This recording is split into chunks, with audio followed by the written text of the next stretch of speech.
Youssou yow susu bu xamul sa bopp nga quoi gars yi lii ni ngay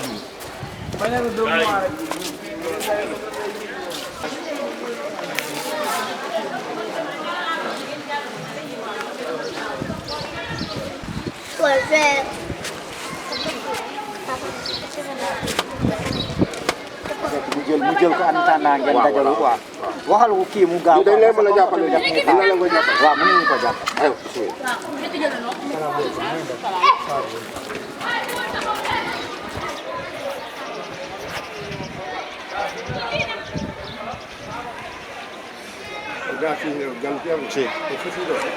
Xarim Loola dëkk quartier Missirah Sotrac chef de quartier mooy Balde Thierno Balde. waaw boo gisee ñu sol ay sagari xonk ginnaaw bu ñu nuyoo ñu ngi siyaare ñëpp di yeggee kilifa yi quartier Missirah Sotrac ci Kër Massar ñun sentiruñ si benn yoon ne Kër Massar la ñu dëkk sentiruñ maire sentiruñ benn autorité depuis ñu fi nekkee ci courant ba tey jii ñooy débrouiller suñu bopp inondation bi ñu fekkee ñooy débrouiller suñu bopp.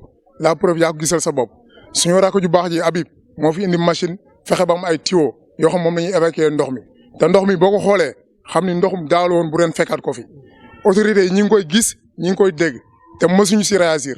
plan Orsec. plan Orsec gisuñu ko dañ koy dégg rek li ma la wax danaa depuis ci courant ba tey quartier bi ñoo débrouiller seen bopp bu yàggul lañ fi doog a am ay quelques poteaux xeer quelques rek te ba léegi doyul koñ bi. gis nañ ne koñ bi dugg fi jafe na ak ndox bi. dugg fi gis nga li muy jafe-jafe ci noor bi nawet moom dañuy dee dooruñu génn fii nii moo ëmb cité Wardini moo ëmb cité gendarmerie 2 moom moo indi ëmb Jambeli moo ëmb CBAO moo ëmb Sotrac moo ëmb Missirah moo ëmb Xar Yàlla garage baa ngi nii sa ginnaaw mais bu tawee fii la ñuy doxee ba toolu Ablaye Wade wa ilaa nga doxee fii ba station parce que oto yi dootuñu fi nangoo ñëw ñii paa yëpp seen oto dañ koy gaare. 700 milliards yi wax ci mbënd bi yéen egg si wul fii. waaw kay nag loolu moo ñu jaaxal loolu nag moo ñu jaaxal dëgg parce que ñun waxuñu la 700 milliards tey am na tali papage yu ñuy def yoo xam ne boo jugee fii tali Sotrac bi jëm si fii ñuy wax arrêt Mame Diarra voie bi fi nekk mën na 30 mètres ci yaatuwaay pour ñu defal ñu ko même papage mu ñëw dugg si gisuñu ko te loolu même pas ay quelques millions nga defar ko comme Missirah Sotrac bokkul ci Kër Massar. te li ma la wax lépp moom moo ko ëmb. lu weesu mbirum mën bi mooy li ma la wax mën bi mooy première beneen jafe-jafe bi mooy yoon bu ñu jaar te yoon moom am na fu mu tegu bu fekkoon amul fu mu tegu sax ñu ne problème la mais yoon bi fi mu mën a tegu mi ngi nii boo taxawee ci cité Mame Diarra garage Mame Diarra ba keroog ngay dem ci tali Sotrac bi yoon wi yaatu na mën nañ ko fay lal li tax laluñu ko nag ba maire bi fi newoon jóge fi beneen maire bi jóge fi ba kii ñëw bañ tàmbali yoonu Alaaji Paate bële amuñu benn problème ak waa Alaaji Paate bañ tàmbali ko dañu ak fële ci ginnaaw ko Aldo te fii loolu moo ñu jaaxal te fii li mu ëmb moo ëpp doole fuuf waaw loolu moo ñu jaaxal. voilà bi ci des aussi ñun ñi ngay gis ni muy man mi muy Aliou mi muy Beydi mi muy Habib mi ak suñu ñeneen morom fanaan nañ fi si mbedd bi lu mat ay 3 mois di garder koñ bi pour insécurité boobu nag jóge woon na fi mais dafa dellu si waat li ko delloo si nag benn baaru sàngara bu ñu sampal fii ci garage bi moo ko fi delloo si def nañ pétition pas yi ngay gis chef de quartier yi imam yi ñëpp a signé def pétition déposé ko préfecture dégg nga bindaal lettre préfet demande d'audience ne ko bëgg nañ laa gis wax la suñu insécurité tontuwul yebal na fi ñaari gendarme daal ñu ñëw xool dem baar baa ngi nii di ñu xool ñu koy xool ndaw si ko def mi ngi nii di ñu xool ñu koy xool amul kersa amul lu muy rus ku artuwul nag di nga àtte loolu laa lay wax ku artuwul di nga àtte léegi nag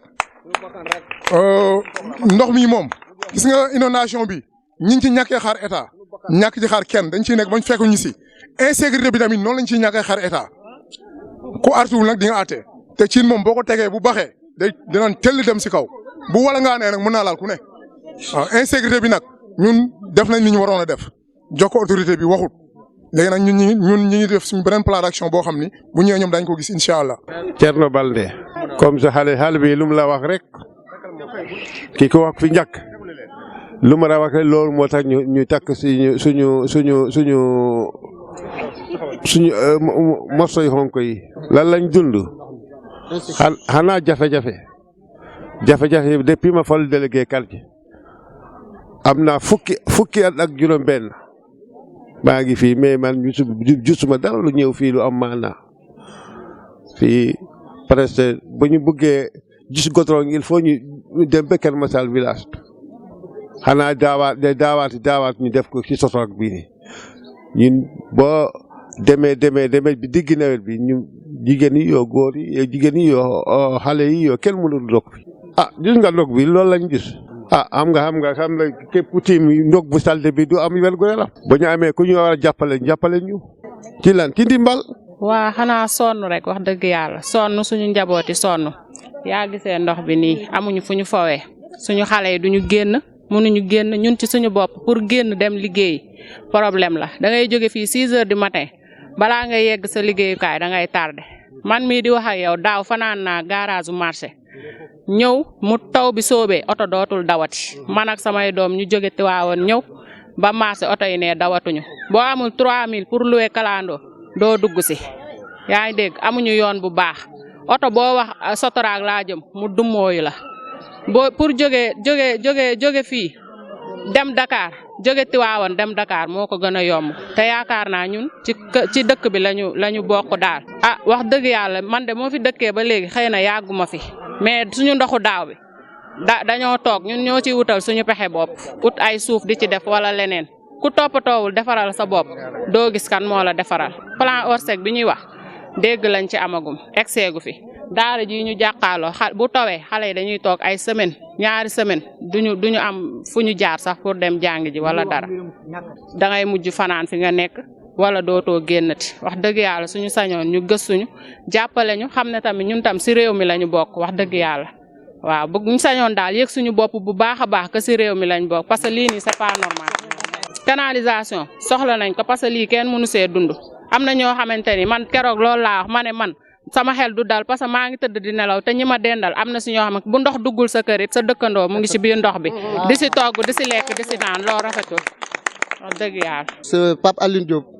Je suis habitant du quartier Missirah. Tout à fait. Monsieur Semedo, comme vous avez dû le constater, ici à Missirah, nous vivons un calvaire depuis presque une décennie. Vous avez vu, tout le quartier est inondé en cas de pluie. Même avec les plus petites gouttes, le quartier est inondé. Vous avez vu, vous avez dû le constater avec vous-même. Pardon, s'il vous plaît là, pour qu'ils puissent constater avec nous. Vous avez vu, ici c'est un dara. Mais actuellement, les talibés sont en congé. Comme l'a dit Madame Bout, les talibés sont en congé parce que tout simplement, la maison est inondée. L'accès est très difficile. Mais au plan sanitaire, nous vivons le risque. Nous vivons le risque. Parce que cette eau-là, si on respire cette eau-là, vous savez que c'est source de maladie. C'est source de grandes maladies du monde. Vous avez vu. L'insécurité aussi est de mise. L'insécurité est de mise. Jadis, ce sont quelques bonnes volontés du quartier qui s'organisaient en groupement de défense, de sécurité pour protéger le quartier. Et en cas de pluie aussi, même s'il y a des maisons qui ne sont pas inondées, nos voisins là qui sont inondés, on ne peut pas vivre dans la quiétude. Mais le plan Orsec, vous savez que le plan Orsec n'est que de nom. Nous ne vivons pas le plan Orsec. Rien actuellement, rien. Le plan Orsec n'est pas encore arrivé ici. Mais ce que nous voulons, c'est que notre insécurité, c'est les inondations d'abord.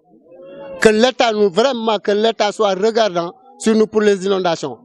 Aladji Pathé est un quartier voisin. Aladji Pathé est un quartier voisin à Missirah Sotrac. Mais actuellement, Aladji Pathé est beaucoup plus assaini que Missirah Sotrac. Rien ici, aucun assainissement ici à Missirah Sotrac. Théodore, vraiment, nous, ici, on ne vit pas. On vit le calvaire. 12 mois sur 12 mois presque. Parce que cette eau-là, avant qu'il ne dégage, ce sont les bonnes volontés. En l'occurrence, Habib, qui est allé chercher une moto avec des racoles pour au moins dégager ça. Nous sentons ni la présence du maire, ni aucune présence qui vient au secours avec ce calvaire. Voilà. Bon, moi, c'est Momodou Badji, je suis habitant de ce quartier. Bon, ma maison est là, tout près. Nous remercions votre présence aujourd'hui au niveau de notre quartier pour essayer de constater ce que nous vivons présentement. C'est un calvaire, comme l'a dit déjà mon aîné, M. Diouf. Bon, dans ce quartier, bon, nous ne voyons nulle part l'aide des autorités du quartier, ni de la mairie, ni du préfet même. Parce que dans ce quartier-là, aucun assainissement n'a été fait. Bon, pas de canalisation, pas de pavage, pas de drainage d'eau par soit les motopompes. C'est des bonnes volontés comme ce que vous venez de constater, qui par leurs propres moyens aillent chercher des pompes, des tuyaux pour essayer de dégager l'eau. Peut-être présentement, à l'intérieur même des maisons, il y a des maisons ou des chambres, l'éboulement vient d'en bas. La nappe phréatique est tellement remontée que ce n'est pas les eaux pluviales, mais maintenant c'est les eaux de la nappe que nous vivons. Il y a l'insécurité, il y a les maladies, le paludisme, il y a même les reptiles maintenant qui cherchent refuge dans les maisons. Parce que bon,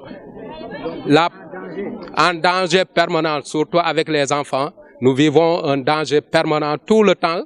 Parce que bon, vraiment l'insécurité qui règne dans ce quartier, seuls nous qui vivons ici pouvons en dire quelque chose. Elle est extrême.